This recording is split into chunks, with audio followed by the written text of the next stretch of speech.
16 दिसंबर 1978 का दिन, जब एक युवा 11वीं गोरखा राइफल की 5वीं बटालियन को ज्वाइन कर रहा था। उनके पिता भी इसी यूनिट में थे। सेना में अपने सफर के दौरान उनके काम की इतनी चर्चा हुई कि सेना प्रमुख के पद से रिटायर होने के बाद अगले दिन ही 20 दिसंबर 2019 में उन्हें देश का पहला चीफ डिफेंस ऑफ स्टाफ नियुक्त किया गया। हम बात कर रहे हैं चीफ ऑफ डिफेंस स्टाफ शहीद बिपिन रावत की। चीफ ऑफ डिफेंस स्टाफ वह पोस्ट जो सीधे सरकार को सेना के बारे में सलाह देता है। इसमें नौसेना, वायुसेना और थल सेना तीनों ही सम्मिलित होती है। लंबे समय से इस बात को महसूस किया जा रहा था कि एक ऐसा पद होना चाहिए जो तीनों ही सेनाओं के बीच एक कड़ी का काम करे। इसके लिए सरकार ने सीडीएस की स्थापना की। जनरल बिपिन रावत देश के पहले सीडीएस चुने गए थे। पूरा देश तमिलनाडु में हुए दुखद हेलीकॉप्टर क्रैश से दुखी है। Chief of defence staff Bipin Rawat समेत सेना के कई सीनियर अधिकारी शहीद हो गए।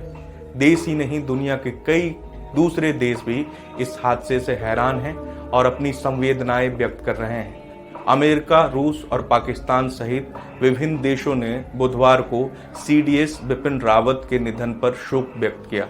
अमेरिकी दूतावास ने रावत परिवार और दुर्भाग्यपूर्ण हेलीकॉप्टर दुर्घटना में जान गंवाने वाले लोगों के परिवार के प्रति अपनी संवेदना व्यक्त की है।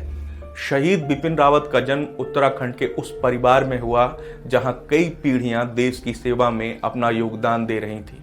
उनके पिता लक्ष्मण रावत आर्मी में लेफ्टिनेंट जनरल के पद पर थे। बिपिन रावत ने अपनी स्कूली शिक्षा देहरादून और शिमला से पूरी की। इसके बाद वे नेशनल डिफेंस एकेडमी और इंडियन मिलिट्री एकेडमी पहुंचे, जहां उन्हें स्वार्ड ऑफ ऑनर मिला। 16 दिसंबर 1978 को बिपिन रावत ने 11वीं गोरखा राइफल की 5वीं बटालियन को ज्वाइन किया। जबरदस्त युद्ध कला, उच्च क्षेत्रों में युद्ध लड़ने की कला और आतंकवाद से निपटने के लिए उनकी रणनीति और समझबूझ के चलते सेना में उन्हें तेजी से तरक्की मिलती गई। मेजर जनरल बनने के बाद बिपिन रावत को 19वीं डिफेंस डिविजनरी उरी का कमांडिंग ऑफिसर बनाया गया। लेफ्टिनेंट जनरल के तौर पर उन्होंने दीमापुर स्थित 3rd कॉर्प्स मुख्यालय का नेतृत्व किया। सैन्य करियर में बिपिन रावत 1 जनवरी 2016 को साउदर्न कमांड के general officer commanding in chief बनाए गए।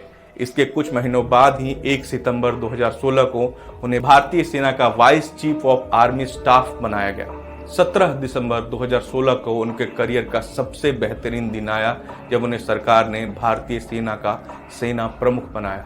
जनरल बिपिन रावत ने देश में 27वें सेना प्रमुख के रूप में काम किया। 31 दिसंबर 2019 को इस पद से वो रिटायर हो गए।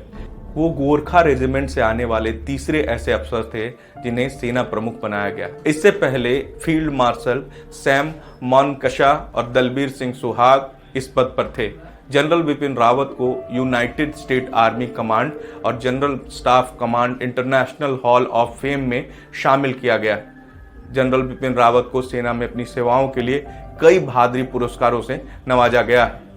इसमें परम वरिष्ठ सेवा मेडल, उत्तम युद्ध सेवा मेडल, अति विशिष्ट सेवा मेडल, युद्ध सेवा मेडल, सेना मेडल, सामान्य सेवा medal, special service medal, operation पराक्रम मेडल, सैन्य सेवा मेडल समेत कई सम्मान शामिल हैं।